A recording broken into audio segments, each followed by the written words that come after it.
Redditors who very nearly made it as an athlete, actor, musician. What happened that you didn't make it and what do you do now? I was an exceptional trumpet player. Jazz, classic, you name it, I loved playing it. Was convinced it was what I would do for the rest of my life. Got accepted into all of the major music schools for trumpet performance. Junior year of high school I started noticing a weird sound in my ear when I breathed. Had surgery. Another during senior year. Fast forward to 6 surgeries later, my doctor pretty much told me I could never play trumpet again. I've tried multiple times, but the pain is unbearable. I can't play any wind-based instrument. I really miss having music in my life. I know I could pick up a string instrument, but it's frustration when you know you could play something else on a really high level, but just can't replicate that on another instrument. I went to college, had a classic experience, finished my undergrad in '09. Seeing as the economy tanked and no one was hiring, I decided to do the grad school thing on a whim. Loved doing statistics data analysis in my masters, continued that through my PhD, and ended up getting hired on as a professor. Life worked out, but I would give anything to play trumpet again. During high school, I had quite a reputation skateboarding in my city. My senior year, I was on a Flow sponsorship and asked to fly down to SoCal to film my first video part. 2 weeks before my flight, while playing basketball with some friends, I stepped on a foot and rolled my ankle. Torn ligaments which wrote off my summer. Never was able to skate the same. After a half-butt attempt to rehab my ankle, and relearning tricks, I became frustrated and hung the board up for 6 years. Now I just skate for transportation. My friend's cousin lost to Natalie Portman during the casting for the Thor movie. She was shortlisted in the top 3 for the role. She now works as a manager at Pizza Hut. Got shortlisted to play for Hong Kong U16 basketball team. Got kicked out because I didn't have a Hong Kong passport. You'd think that'd be something they'd check going in. My neighbor was a very good quarterback who, throughout high school, led his team to states multiple times and had been scouted and received offers from many D1 schools. Well, second to last game of senior year he ran with the ball and tore his ACL and meniscus, effectively ending his football career. He ended up going to college and becoming a successful doctor, but I still can't help feeling bad for the guy. Wrote for a music site. Became connected with Chance the Rapper. Went on tour with him on Childish Gambino's 2012 tour, I believe it was his camp album. Before we get in the car to drive to Kansas City, Chance asks me if I would like to be his tour manager. I respectfully declined as I was on my way to freshman year of college. 4 years later, I still maintain communication with him and his team, but dang, it's very hard to not think about what if. Overall, I couldn't be any happier to see such a good guy, who genuinely cares about people and his community, succeeding and being a leading voice in today's culture. I lost Star Wars Episode 1 to Jake Lloyd and now I'm a bookkeeper. I still think I got the better end of that deal. My grade 4 teacher played a single hockey game in the NHL as Toronto's goalie, injuring himself in the third period of that game. Injury was too serious and he never played again, and made sure to remind every student of this as many times as he could fit into his classes. Loved that teacher. I got cancer. I'm not sure if college football is making it or not, but I did and I had to retire this year because I got cancer. 1 season away from the MLS draft my senior year of college. Played for a top 25 D1 college team, and led scoring for that team. Tore my ACL and severely damaged my meniscus. I now work in information security as a penetration tester. Could be worse, I guess. Was the demo vocalist to one of Rihanna's songs. They asked if I could do more as people like Kanye, Jay-Z, and Beyonce really liked my voice apparently. My parents thought that what I was doing was a fee, so they forbid from contact to those who offered me anything of sorts. Just working full-time ATM.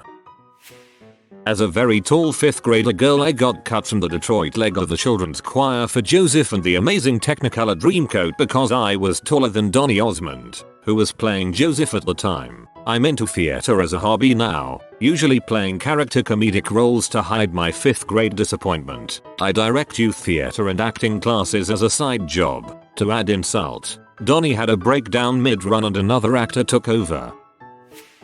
Wouldn't say I was almost there, but I was almost gonna have a great opportunity to possibly get somewhere bigger than where I was. 2.5 years or so ago, DJ Khaled reposted my cover of his song on his Instagram page, said I was amazing, that I was next up and that he wanted to contact me and hear more music. All my friends were like, holy crap, this is it, you're gonna blow up. DJ Khaled contacts me directly, wanting to set up a time to meet. My then abusive husband goes ballistic. Says he'll divorce me if I go. Says I need to focus on our family instead of some fantasy music career that will never happen. This is the same husband that I had to ask permission when I wanted to go get an iced coffee at Dunkin' Donuts while he was at work. He always had tabs on me 100% of the time. I guess he feared me being a little independent and would do anything to keep me locked down. Happy to say that as of a few months ago, after being separated 1.5 years, my divorce is finally final. Unfortunately, my brief opportunity has since passed, and DJ Khaled has blown up drastically. He was always big in my area, South Florida, but now he's more mainstream. If it's meant to be, I'll get another great opportunity, I'm sure. Now, minus the abusive controlling husband. My grandpa nearly became a pro baseball player. He was at a 3-day tryout for a team, and after the first or second day he needed to choose between leaving for a sure thing teaching job or gambling on the chance to become a pro ball player. He took the teaching job, but a friend of his who was also trying out told him that he would have made the team had he stayed. He was recently inducted into the Minnesota High School Baseball Hall for all of his years of coaching. Shredded my hamstring after the 2012 Ollie trials. Semi-finalist for the 200/400. First time taking the sport seriously and ramping up to train for Rio in 2016. I shredded my hamstring. 2-inch gap off of the ischial tuberosity requiring surgical reattachment. Career ended. Crazy being on the cusp though. I was a talented, professional modern dancer. My coach was a very well-connected and respected instructor in New York. When I was 20, she came to me and offered to personally place me into any modern dance company I wanted to be in. I told her that I had just decided I was leaving the industry because I wanted to be a video producer. Throughout the rest of my contract she never said another word to me. I am now 30 and have just signed a contract as a video producer that, due to the responsibilities, creative authority and pay amount, is the first time I feel like I'm making it in this industry. I start next week and my entire life is about to change.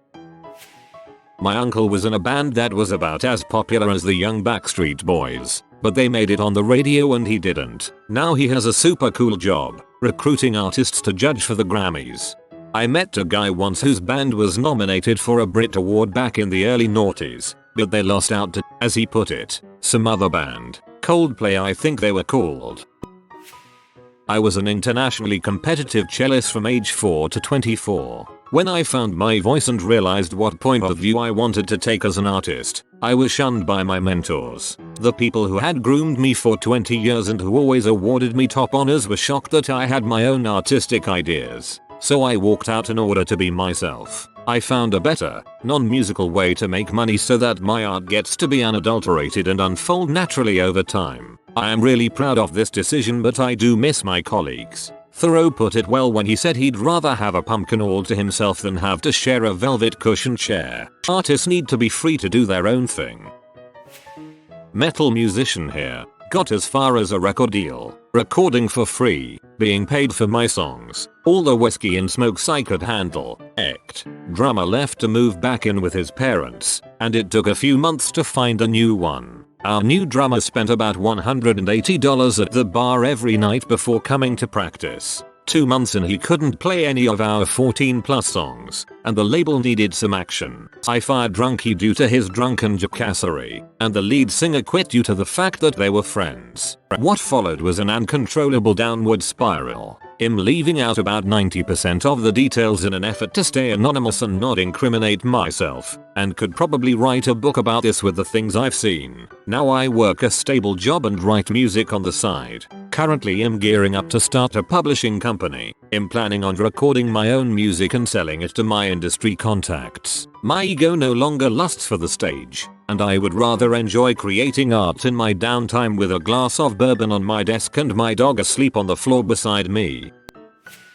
Not an athlete, but felt the need to share this with any of the young kids who may be reading this. My Phil is a high school basketball coach who has had a ton of talent on his team through the years. If your grades suck and you never show up to school, it is extremely difficult to talk a recruiter into making an effort to have you on a college team. Colleges may allow people who are Shaquille O'Neal talented to slide by because they can assign that specific person a personal tutor and such to ensure grades due to their extreme athletic ability. But if you're just good enough to play college, with a small chance to be picked up by NBA or play international, and have crappy grades or absenteeism issues, they won't bother to give you a chance at their school because you're too much of a risk for them to take a chance on.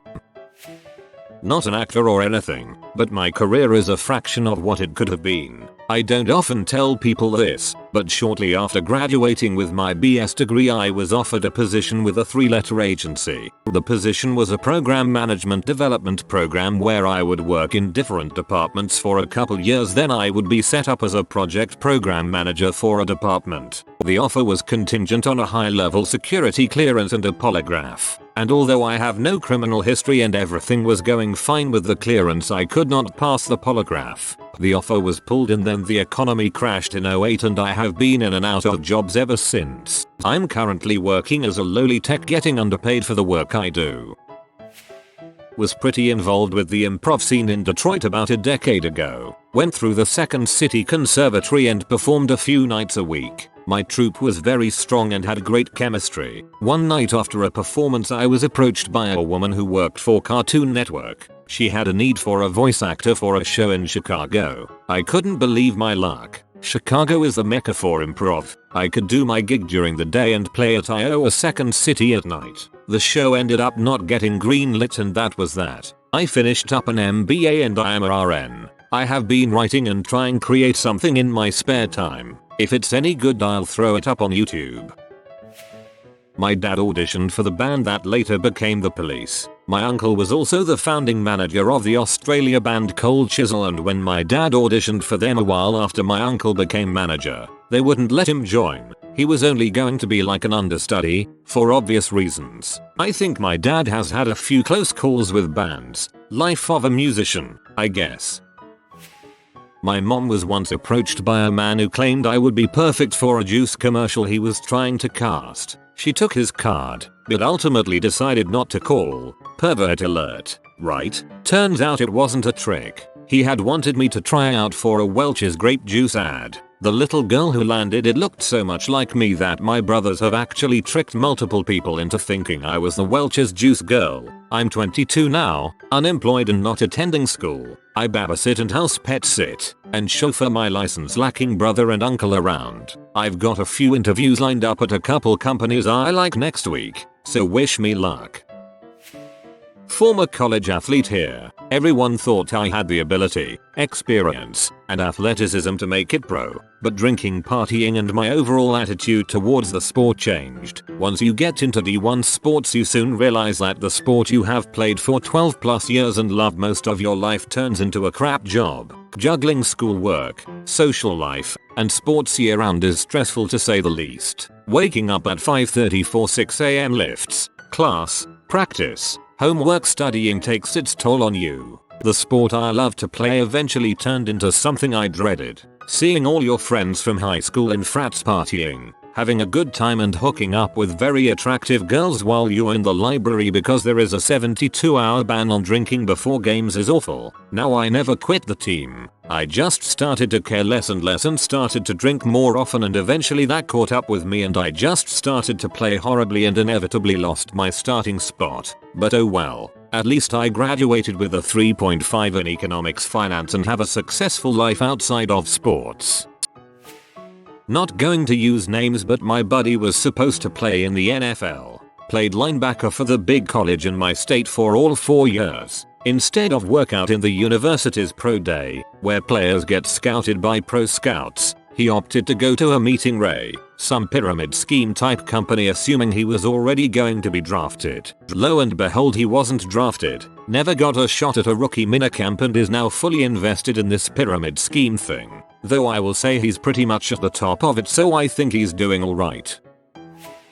I was heading towards the 2012 Olympics for the GB swim team. I won competition after competition, championship after championship. I was singled out by every swimming instructor I'd ever had, and I was well on my way to perform at the championships the GB team is selected from. Except my dad called me fat every single day of my life. He would grab my stomach and tug at it, called me heifer, yes, like a cow, would point out how perfect and skinny my sister was. It got to the point where I was too scared to eat in front of him for fear of a tirade of abuse and humiliation. So I got too embarrassed to wear a swimming costume in front of anyone. I didn't want to walk up the side of the pool where everyone could look at me jiggling as I walked to the other end. Or so I thought. I didn't want everyone seeing how fat and disgusting I was. I didn't want people to judge me. I wanted to run away and hide how fat and hideous and ugly I was. I quit swimming. I lost out on a promising career, and my fear of eating in front of my dad expanded out to everyone.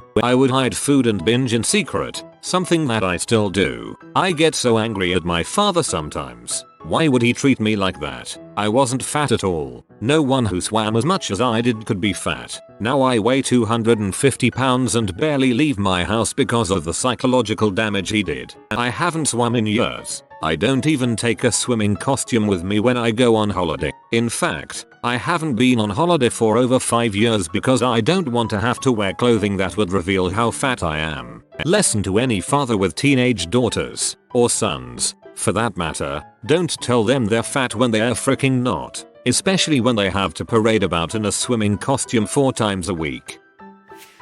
I played hockey for 15 plus years. When I was 16, I was contacted by a few higher ups from teams in the OHL, WHL and QMJHL. That summer, my father passed away and I made a decision to stay with my family and give up hockey. I played the last 2 years of HS and gave it up. Part of me wishes I didn't, but a bigger part of me knows I made the right decision. Obligatory not me, but my best friend was in a potentially very famous alternative rock band, and he told me this story. They had a record contract with Atlantic Records and were touring the US in support of their new album release. They had modest radio success in LA. In fact, some stations still play their single. Their music had been featured on episodes of Beverly Hills, 90210 and Melrose Place. They had appeared in an independent film. Basically, they were poised to hit it big. This would have been around 1998, I think. They were riding in the tour van, crossing the Rockies, when a song came on the radio, and my friend listened with shock, then openly wept, because he knew the ride was over. He knew they were never gonna make it big, because the music landscape was about to change, and they wouldn't be able to roll with it. That song was Kid Rock's Boy Tdaba. Sure enough, Atlantic diverted all promotional and marketing funds towards Kid Rock instead, and my friend's band faded into obscurity, eventually getting out of their worthless contract with Atlantic, but the damage had been done. If you are new to the channel, you can subscribe. I publish new videos every day. Until then, check another video.